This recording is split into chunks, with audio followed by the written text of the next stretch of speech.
കൃഷ്ണ ഗുരുവായൂരപ്പ ശരണം. പൊന്നുണ്ണിക്കണ്ണൻ്റെ ഉഷപൂജാലങ്കാരം.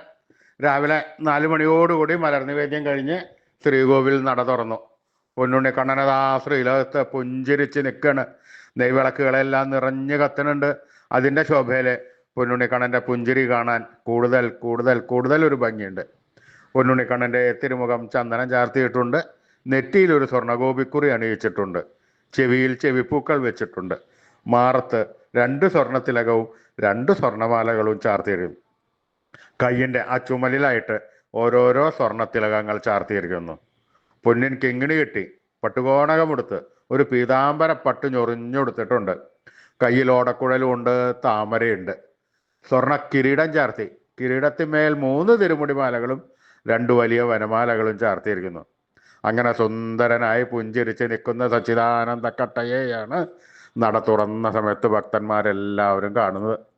അത് കണ്ടതോടുകൂടി അവർക്ക് സന്തോഷത്തിൽ ആനന്ദത്തിൽ ആറാടി ആ പൊന്നുണ്ണിക്കണ്ണൻ്റെ തിരുനാമങ്ങളും ചൊല്ലി കണ്ണൻ്റെ അടുത്തേക്ക് അതാ ഓടി ഓടി ഓടി ഓടി പോണു.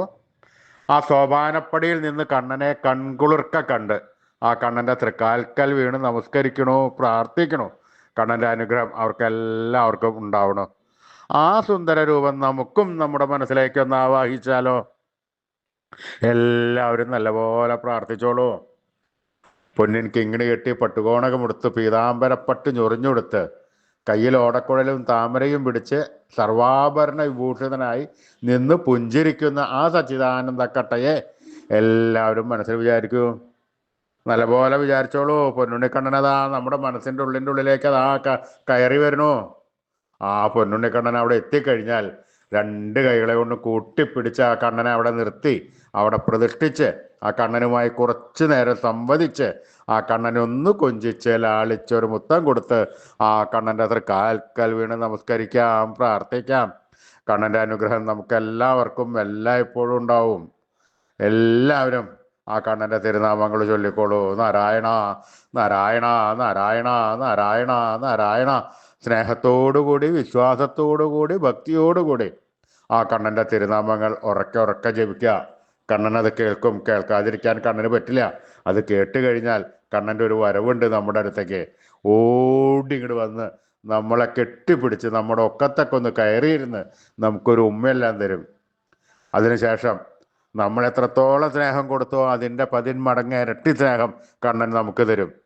പിന്നെ വേണ്ട സമയത്ത് വേണ്ടതെല്ലാം വാരിക്കോരി തന്ന് കണ്ണൻ നമ്മളെ അനുഗ്രഹിക്കും. അപ്പം എല്ലാവരും സ്നേഹത്തോടു കൂടി കണ്ണനെ വിളിച്ചോളൂ.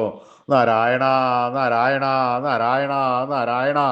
കൃഷ്ണായ വാസുദേവായ ഹരേ പരമാത്മനെ പ്രണതക്ലേശനാശായ ഗോവിന്ദായ നമോ നമഃ.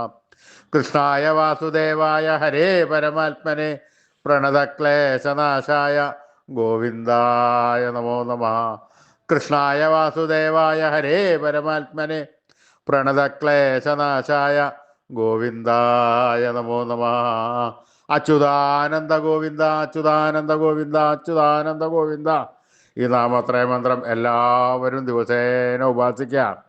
നിത്യം ഉപാസിച്ചു കഴിഞ്ഞാൽ നമുക്ക് ആയുരാരോഗ്യ സൗഖ്യം, സർവസമ്പൽ സമൃദ്ധി, സർവ ഐശ്വര്യം, സന്തതി പരമ്പരകൾക്കെല്ലാം ശ്രേയസ് ഉണ്ടാവുന്നതാണ്.